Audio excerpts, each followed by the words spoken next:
नमस्कार दोस्तों, स्वागत है आप सभी का बीएससी इंग्लिश क्लासेस में। हम पढ़ रहे थे सामाजिक विज्ञान और आज इस वीडियो में पढ़ेंगे बेंगू किसान आंदोलन के बारे में। हमने अभी तक जितने भी किसान आंदोलन पढ़े, चाहे वो बिजोलिया किसान आंदोलन हो या फिर सीकर किसान आंदोलन हो, उनमें जो कारण थे किसान आंदोलन होने के पीछे के वो लगभग सेम ही थे। और जितने भी किसान आंदोलन के हम आगे पढ़ेंगे उनमें जो कारण है वो भी एक जैसे, एक समान ही है, सेम कारण है। क्यों भाई सेम क्यों? क्योंकि भाई सब किसानों को समस्या किससे है आखिर में? भाई किसानों को समस्या है लगान देने से। उनको बड़ी समस्या होती है लगान देने, क्योंकि जितना भाई किसान उगाते हैं उसका बहुत अधिक भाग, बहुत ज्यादा भाग तो जो है वो सामंत लेके चला जाता है, ठाकर लेके चला जाता है। किसान के पीछे बचता क्या है? फिर लाग बाग हो गया, फिर बेगारी, मुफ्त में काम करवाने जैसी बहुत सारी ऐसी नियम थे, प्रथाएं थी, जिसके कारण जो है किसानों को बहुत कठिनाइयों का सामना करना पड़ता था। और अंत में गुस्सा होकर किसान क्या करता था? अपना आंदोलन करता था, किसी न किसी आंदोलन में सम्मिलित हो जाता था। तो आज हम पढ़ेंगे बेंगू आंदोलन के बारे में, बेंगू किसान आंदोलन के बारे में पढ़ेंगे। बेंगू क्या है भाई? तो बेंगू एक जगह है, एक क्षेत्र है। हमने बिजोलिया किसान आंदोलन पढ़ा था। बिजोलिया के पास में ही जो बिजोलिया क्षेत्र है, जो कि आज भीलवाड़ा में है कि नहीं? तो बिजोलिया क्षेत्र के पास में ही बेंगू का क्षेत्र है, जो कि इस समय चित्तौड़गढ़ में है। कहां पे है? चित्तौड़गढ़ में है बेंगू का क्षेत्र। तो बेंगू में किसानों ने आंदोलन किया। भाई देखिए, मैंने आपको पहले ही बताया था कि जो बिजोलिया किसान आंदोलन है वो बिजोलिया किसान आंदोलन सभी किसान आंदोलनों की आत्मा है, मतलब मुख्य है बिजोलिया किसान आंदोलन। उसकी आग इतनी फैली कि हर जगह किसानों ने आंदोलन करना प्रारंभ कर दिया। तो जो बेंगू किसान आंदोलन हुआ ये भी बिजोलिया किसान आंदोलन की प्रेरणा से ही हुआ। उन बिजोलिया किसान आंदोलन से ही सीख मिली कि भाई ये लोग कर सकते तो हम क्यों नहीं कर सकते। तो उसके बाद बेंगू के क्षेत्र में भी किसानों ने आंदोलन करना प्रारंभ किया। तो आंदोलन क्यों किया? सीधी सी बात है, लगान के लिए।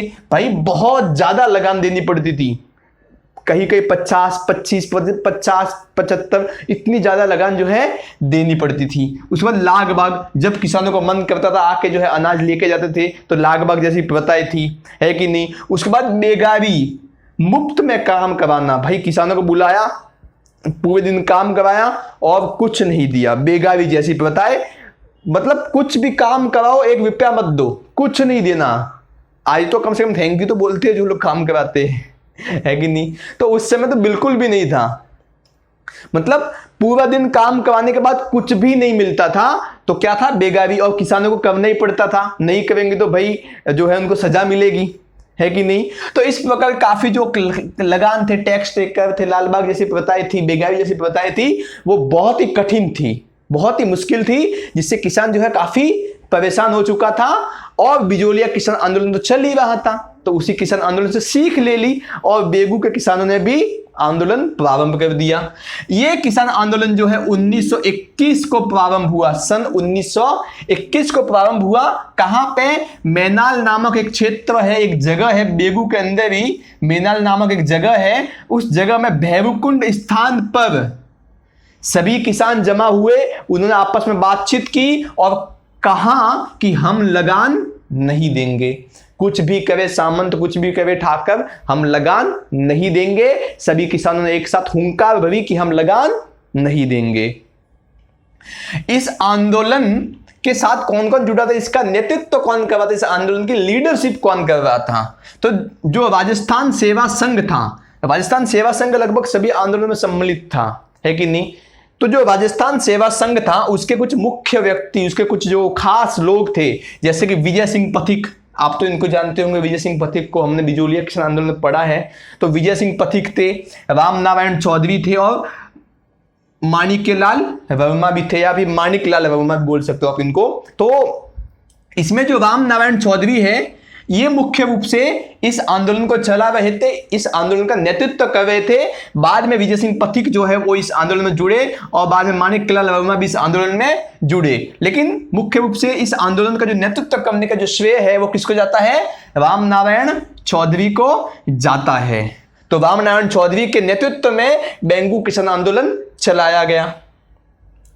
भाई किसानों ने निश्चित कर लिया अब तो कि हमको तो क्या लगान देनी ही नहीं है। अभी लगान नहीं देंगे तो सीधी सी बात है वो जो ऊपर बैठा सामंत है उनका जो ठाकर है वो तो इनको परेशान करेगा किसानों को। तो किसानों ने सोच लिया कि भी लगान देंगे तब भी हमें कुछ मिलने वाला है नहीं, क्योंकि हम लगान इतना दे रहे पीछे कुछ बचता ही नहीं है। इससे अच्छा खेती ही मत करो, अनाज ही मत उगाओ। जब अनाज उगाएंगे ही नहीं तो लेगा क्या भाई, कहां से लेगा। तो किसानों ने 2-3 साल तक तो अनाज उगाया ही नहीं, खेती ही नहीं की, और मतलब विद्रोह कर दिया कि भाई भूखे रह लेंगे लेकिन उगाएंगे नहीं अनाज। तो उसके बाद जो बेगू के जो ठाकुर थे उन्होंने सन 1923 में जो ठाकुर रावत अनूप सिंह जी थे वे किसानों के सामने झुक गए और कहा कि भाई हम आपका कर माफ करते हैं, आप खेती कीजिए, जितना हो सके उतना, मतलब एक सीमित क्षेत्र में आप हमें लगान दीजिए। तो जो है अनूप सिंह जी किसानों का आगे झुक गए कि भाई हम जो एक्स्ट्रा कर है, जो जबरदस्ती लगाए हुए टैक्स है, जो लगान है, वो हम वापस लेते हैं, लेकिन आप खेती कीजिए, एक सीमित मात्रा में हमको जो है कर दीजिए। लेकिन भाई ये तो ठाकर थे, ये तो भाई सामंत थे, सामंत के ऊपर भी तो बहुत से लोग होते। सामंत के ऊपर थे मेवाड़ की सरकार, क्योंकि जो बेगू था वो मेवाड़ राज्य के अंदर एक प्रांत था, मतलब मेवाड़ राज्य के अंदर वो बेगू आता था। तो बेगू के सामंत कौन थे? ठाकुर रावत अनूप सिंह जी, और ठाकुर रावत अनूप सिंह जी के ऊपर कौन थे? मेवाड़ सरकार थी। मेवाड़ सरकार ने को जैसे ही पता चला कि ठाकुर रावत अनूप सिंह जी ने काफी जो है टैक्स जो लगाने वो माफ कर दिया है, तो मेवाड़ राज्य की सरकार के जो कान खड़े हो गए कि ये क्या, ये कैसे कर दिया है कि नहीं। पर इससे क्या होगा कि जो मेवाड़ के अन्य जगह, जो अन्य सामंती क्षेत्र है, वहां पर भी ये बात जब जाएगी तो किसान वापस से वहां पर भी आंदोलन करेंगे और वापस से सभी जगह जो है टैक्स जो है वो कर जो है लगान जो है माफ करने के लिए आंदोलन करेंगे। तो मेवाड़ सरकार कान खड़े हो गए। मेवाड़ सरकार तुरंत जो ठाकुर रावत अनूप सिंह जी और किसानों के बीच में, किसानों की तरफ से नेतृत्व कौन कर रहा था? राजस्थान सेवा संघ और रामनारायण चौधरी जो है नेतृत्व कर रहे थे।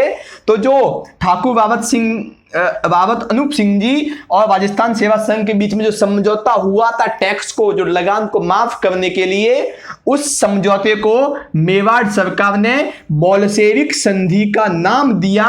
कौन सी संधि? बोल्शेविक संधि, इसको याद रखिएगा। बोल्शेविक संधि का नाम दिया और कहा कि जो जो फैसला हुआ है वो सब कुछ मान्य नहीं होगा। मतलब कि जो टैक्स माफ किया था वो वापस से कुछ माफ नहीं होगा, जो पैसे जो पहले चला आ रहा था वो का वो वैसे वैसे चलता जाएगा। तो ये थी बोल्शेविक संधि, जिसने मेवाड़ सरकार ने इसको नाम दिया था। जो ठाकुर रावत अनूप सिंह जी और राजस्थान सेवा संघ के बीच जो समझौता हुआ था उसको बोल्शेविक संधि नाम दिया था। उसके बाद जो ठाकुर रावत अनूप सिंह जी थे उनको मेवाड़ सरकार ने गिरफ्तार कर लिया और गिरफ्तार करके उदयपुर में जेल में बंद कर दिया, उनको नजरबंद कर दिया। ध्यान रखा उन पर कि कहीं भाग के न चला जाए, है कि नहीं। तो नजरबंद करने के बाद उन पर ध्यान रखा, कैद किया, फिर नजरबंद भी उनको किया। अभी भाई जब ठाकुर रावत अनूप सिंह को, जो कि बेगू के सामंत जो कि बेगू के ठाकर थे, उनको कैद कर लिया, उनको बंदी बना लिया, तो बेगू का सामंती क्षेत्र संभालेगा कौन? कौन संभालेगा बेगू का सामंती क्षेत्र? तो उन्होंने उस ठिकाने पर, उस सामंती क्षेत्र पर मेवाड़ सरकार ने कोर्ट ऑफ वार्ड्स लगा दिया। कोर्ट ऑफ वार्ड्स एक कानून होता है, कानून समझ लीजिए। कोर्ट ऑफ वार्ड्स जो है उसको लगा दिया, उस कानून को लगा दिया, और उस कोर्ट ऑफ वार्ड्स के तहत एक मुंसफमात एक निश्चित किया जाएगा। एक मुंसफमात जो कि पदवी होती है, पद होता है कि नहीं, एक अधिकारी होता है, एक अधिकारी का पद होता है मुंसफमात। वो अधिकारी नियुक्त किया जाएगा और इस सारे बेगू क्षेत्र को संभालेगा। तो बेगू के जो ठिकाना था वहां पर मेवाड़ सरकार ने कोर्ट ऑफ वार्ड्स लगा दिया, कानून लगा दिया और मुंसफमात को नियुक्त कर दिया। और मुंसफमात का नाम क्या था? अमृतलाल। अमृतलाल को जो है इस बेगू जो सामंती क्षेत्र था इसका ध्यान रखने के लिए अमृतलाल को मुंसफमात बना दिया। भाई साहब ये अमृतलाल नाम जितना इसका अमृत है ना, उसके अंदर इतना ही जहर भरा हुआ है। ये आके किसानों को इतने कहर ठहाने लगा कि पूछिए मत। अमृतलाल आया और अपना जो जहरीला रूप था वो दिखाना प्रारंभ कर दिया। जो पहले के माफ किए थे ठाकुर रावत अनूप सिंह ने, जो पहले के टैक्स जो लगान माफ कर दिए तो उनको वापस से तो लगा ही दिया। अभी जो किसान टैक्स नहीं दे रहे थे उनसे जबरदस्ती सैनिक की उन पर कार्रवाई करके, सैनिक ले जाके जबरदस्ती उनसे टैक्स वसूलने लगा, लगान वसूलने लगा। इसी बीच मेवाड़ सरकार ने एक टैक्स आयोग की स्थापना कर दी। क्या कर दी? टैक्स आयोग की स्थापना कर दी। और 1923 में ये टैक्स आयोग बेगू के क्षेत्र में आया और जिसके उस टैक्स आयोग के अध्यक्ष कौन थे? मिस्टर टेंच टैक्स आयोग के अध्यक्ष थे। देखिए, जब भी कोई आयोग गठित होता है ना तो उस आयोग का नाम उसी के नाम पे रखा जाता है जो उस आयोग का अध्यक्ष होता है। ठीक है, तो उस आयोग के अध्यक्ष कौन थे? मिस्टर टेंच, इसलिए ये टैक्स आयोग।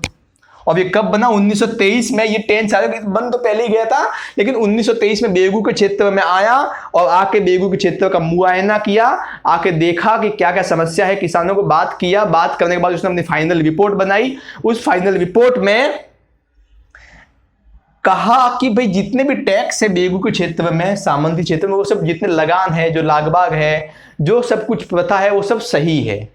क्या है? सही है।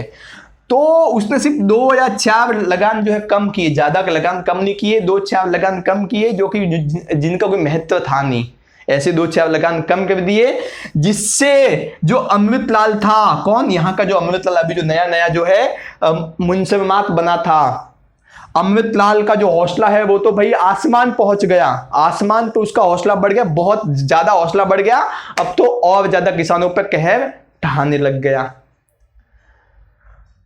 इसको टैक्स की जो आयोग था उसकी खुली छीट मिल सकी थी कि भाई तुम जो कर रहे हो एकदम सही कर रहे हो, एकदम क्लीन शीट मिल गई थी कि तुम जो कर रहे हो सही कर रहे हो। तब तो भाई अमृतलाल की जय। और अमृतलाल जो है एकदम से आसमान में उड़ने लगा और ज्यादा किसानों पर जो है अत्याचार करने लगा। इसी बीच में भाई जब ये टैक्स आयोग की बात पूरे जब बेगू क्षेत्र में फैल गई तो सब किसान जो है वो 2 अप्रैल 1923 को, कब? 2 अप्रैल 1923 को गोविंदपुरा नामक स्थान पर सभी किसान जमा हुए और किसान बहुत बड़ी संख्या में आए थे, बहुत ज्यादा किसान आए थे। उसमें महिलाएं भी थी, बच्चे भी से, सब थे।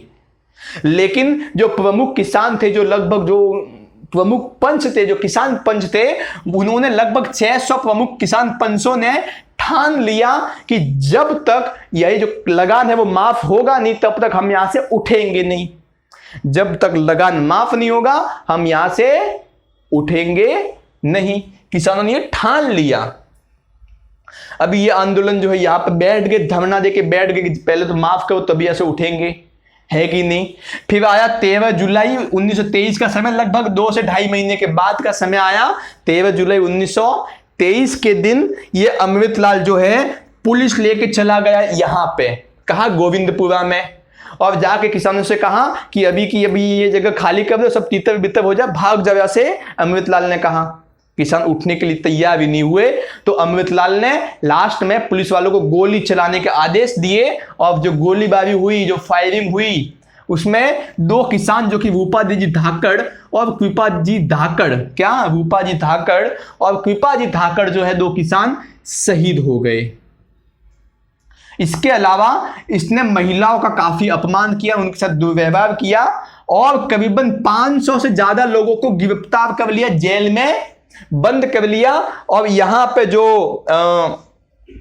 राम नारायण चौधरी थे जिनकी अध्यक्षता में ये गोविंदपुरा जो ये मीटिंग हो रही थी, जो सभा थी, इनको भी जो है गिरफ्तार कर लिया गया था। तो ये जो पूरा हत्याकांड हुआ इसी को कहते हैं गोविंदपुरा हत्याकांड। क्या इसको कहते हैं? गोविंदपुरा हत्याकांड। अभी उस समय जो विजय सिंह जी पथिक थे ये उस समय बेगू में थे नहीं, बेगू से बाहर के क्षेत्र में थे। तो जैसे इनको खबर मिली कि भाई बेगू में ये सब कुछ हुआ है तो 10 सितंबर 1923 को, करीबन 2 महीने के बाद 10 सितंबर 1923 को गुप्त रूप से पथिक जी जो है बेगू के क्षेत्र में आने का प्रयास कर रहे थे। गुप्त रूप से, चलो गुप्त कोई देख ना ले, क्योंकि देख लिया तो गिरफ्तार कर लेंगे, तो गुप्त रूप से आने का प्रयास कर रहे थे। लेकिन उसी के बीच में वो पकड़े गए और 10 सितंबर 1923 के दिन ही इनकी क्या हो गई?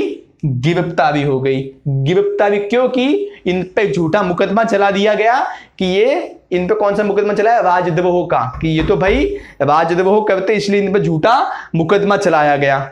फिर 1925 में ये कोर्ट ने जजमेंट दिया कि भाई इन पर जो राजद्रोह का मुकदमा चलाया वो गलत था।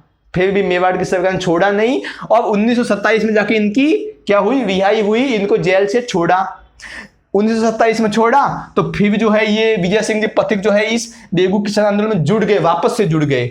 लेकिन तब तक तो बेगू किसान आंदोलन जो है एकदम ठंडा पड़ चुका था और धीरे धीरे अंत में जाके बेगू किसान आंदोलन समाप्त हुआ। हालांकि समाप्त होते होते कुछ जो लगान थे उनको माफ कर दिया गया था, लेकिन अंत में जाके ये किसान आंदोलन क्या हो गया? धीरे धीरे समाप्त हो गया। बेगू किसान आंदोलन जो है इसको मुख्य रूप से जो है धाकड़ जाति के लोगों ने चलाया था। किसने? धाकड़ जाति के लोगों ने। बिजोलिया का जो किसान आंदोलन था उसको किसने चलाया था? धाकड़ जाति के ही लोगों ने चलाया था। इसको भी धाकड़ जाति के लोगों ने ही चलाया था। क्यों? क्योंकि बेगू और बिजोलिया जो है आसपास के ही क्षेत्र थे। तो आज हमने पढ़ा बेगू किसान आंदोलन। इसके संबंध में आपको कोई भी डाउट हो, कोई भी कुछ भी हो तो आप मुझे अवश्य बिंदास बताइए, आपके लिए मैं बैठा हूं। आप एक लाइक सब्सक्राइब तो कर ही सकते हैं, है कि नहीं? मोटिवेशन मिलता है, इससे हौसला बढ़ता है। तो आज के लिए बस इतना ही। धन्यवाद।